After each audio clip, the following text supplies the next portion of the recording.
Bagaimana Bu menjadi seorang guru bagi Ibu sendiri? Menjadi seorang guru, apa ya? Jawabannya jawaban yang benar ya. Ya. Jadi sebenarnya itu kesenangan ya. Kan kalau misalnya kan passion ya. Sebenarnya kesukaan. Awalnya kesukaan. Kemudian lama-lama jadi tambah suka. Iya. Jadi senang ngajar, senang memberi sesuatu, ya, dan harapannya bisa bermanfaat. Apakah sebelumnya pernah terpikirkan menjadi guru kimia di sekolah SMAN 1 Pelumpang Hilir? Kalau masalah kepikiran, enggak ya, karena ibu kan notabene kan lahir di Jawa, sampai dengan 23 tahun ibu di Jawa. Jadi nggak ada kepikirannya juga misal ketika jadi guru pun ya guru di Jawa, bukan di Kalimantan. Cuma kita kan mengikuti alur yang digariskan Allah Subhanahu Wa Taala. Nah, jadi ketika di Kalimantan, nah harapannya yaitu tadi, mudahan meskipun di Kalimantan pun kita bisa bermanfaat, meskipun bukan di tanah kelahiran sendiri. Seperti itu. Ya, mau tanya Bu, tapi nanti saat Ibu menjawab, maaf saya menyela. Bagaimana Bu proses masuknya ke Kalimantan? Kan di Kalimantan ini UMR-nya tinggi dan barang-barang harganya mahal gitu. Kalau untuk Kalimantan, kalau UMR itu malah rendah kan Kalimantan. Oh, ya malah rendah ya. Kebalian. Kalau Kalimantan, ibu ketika ke Kalimantan itu karena setelah menikah ya. Jadi berarti maaf Bu, Ibu menikahnya di Jawa, diajak oleh suami untuk pastinya pas? Iya, seperti itu. Menikahnya di Jawa dan suami juga orang Jawa. Kemudian Jawa mana tuh? Di Jawa Tengah, Jawa Timur. Berdekatan, nggak terlalu jauh gitu ya. Tapi udah ini aja kan, provinsi ini aja. Terus setelah nikah Kalimantan. Di Kalimantan pernah ibu 5 bulan mengajar di kota baru. SMA apa? Di Diman, di Darul Ulum. Darul Ulum sempat setengah tahun. Setelah itu diterima di Pantai, di SMAN 1 Pelumpang Selatan. Dan itu daerahnya masih alang-alang. Iya, daerahnya masih tapi ya lumayan jauh gitu ya. Iya. Jadi kalau pas di Kalimantan di ini ya, di pantai itu kan itu melewati apa ya, sawit kan, itu dari sini itu ada itu 52 jembatan. Kalau dari Batu Licin sendiri ya, daerahnya kan masuk. Kemudian kalau ke Kota Baru juga melewati laut, lumayan agak di dalam. Di sana ibu 3 tahun sendiri. Setelah itu 2009 ibu pindah ke sini. First impression tentang daerah sini apa sih Bu? Daerah sini pertama kali ketika dulu ngekos dulu apakah langsung membeli lahan di Gang Bulono ini? Kalau pertama kali ibu ke sini tentu belum punya rumah ya, ngekos dulu, dan kosnya di depan di situ, di depan rumah ibu, agak besar ke sana sedikit. Nah di situ, nah pertama kali ketika menginjakkan Tegalrejo, Serongga, nah itu rasanya sesuatunya apa? Salah satunya kok banyak orang bisa ngomong bahasa Jawa. Nah, padahal ketika adalah tanah Borneo, tanah Borneo, karena selama apalagi ketika pas di ini ya, pas di pantai, di pantai itu kan bahasa bahasa Banjarnya kan bahasa Banjar Totok ya, bahasa Banjar lama lah, asli bener-bener Banjar ini kan, yang cepet ngomongannya itu. Nah, jadi jarang menemui orang Jawa. Ketika di sini ya langsung serasa serasa kayak mirip-mirip di Jawa, banyak orang ngomong bahasa Jawa. Jadi mendapatkan yang sefrekuensi ya. sefrekuensi. Ya bisa dibilang sefrekuensi Kak, apa ya, rasanya kayak itu, kayak ketemu saudara lama gitu ya. Mengajar di SMA satu pekan ini selama pandemi, apa aja kendala ibu selama mengajar saat pandemi? Kendala saat pandemi sebenarnya itu mungkin kendala ibu hampir sama dengan kendala guru-guru yang lain. Jadi ketika kayak ngajar itu satu, kadang murid-muridnya juga mereka ketika Google Meet maupun Zoom itu belum tentu mereka itu melihati. Itu yang pertama. Dan tapi mereka pinter-pinter, ada juga yang nempel foto gitu ya. Jadi tapi harapannya tetap mendengarkan. Tetapi kendalanya mungkin di sinyal juga. Jadi ibu pun nggak bisa menyalahkan murid-murid juga, karena kendala sinyal juga itu juga sangat pengaruh, karena nggak setiap daerah, apalagi di Kalimantan itu sinyalnya bagus. Itu satu sinyal, dua kuota mungkin ya. Kalau kuota itu sendiri juga nggak bisa memaksakan, karena kuota itu juga kalau untuk sekolahan rumah hilir kan disuruh kemarin pakai simpati.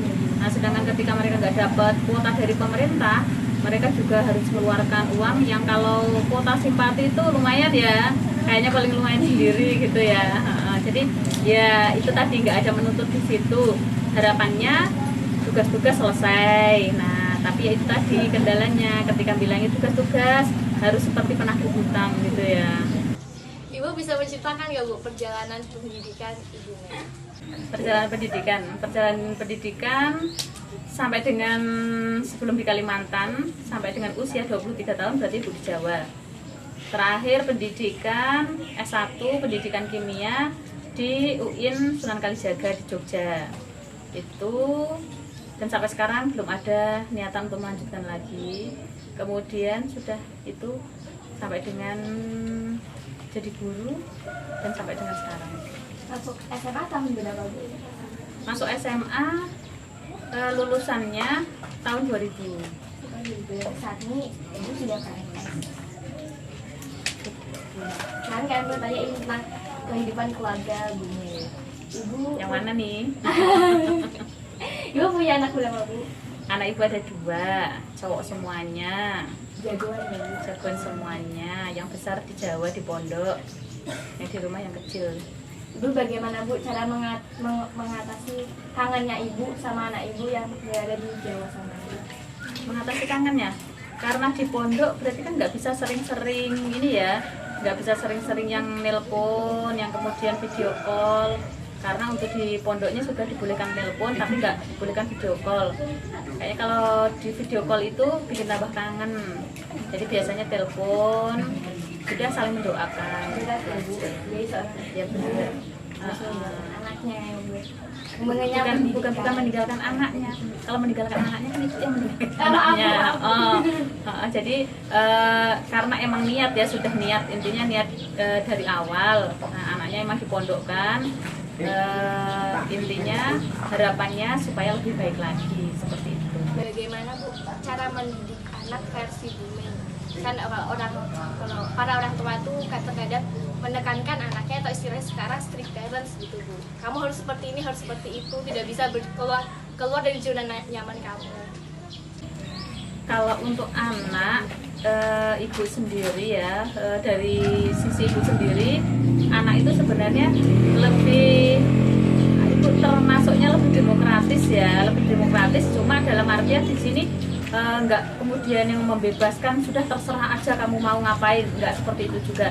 Jadi membebaskan tetapi tetap dengan tanggung jawab. Nah dan selain itu juga ibu sebagai orang tua dan ini juga suami juga kan intinya mengarahkan, karena namanya anak-anak itu kan belum tahu, oh yang harusnya aku ini sekolah kemana, kemudian ini. Nah dan ketika untuk memutuskan sekolah itu mereka itu perlu pengarahan, perlu bimbingan, nah dampingan dari orang tua. Jadi kalau ibu sendiri mendampingi, kemudian mengarahkan, oh yang baiknya yang seperti ini. Nah kalau misalnya anak juga oke, sudah oke. Tapi kalau enggak ya ada diskusi dulu seperti itu. Ibu bisa ceritakan Bu keseharian Ibu, jadwal-jadwal Ibu di luar dari mengajar di SMA 1 ini? Kalau keseharian ibu di luar jam mengajar lebih sibuk ya, lebih sibuk di sini sebagai ibu rumah tangga gitu ya, ibu rumah tangga ya sama aja dengan ibu rumah tangga yang lainnya.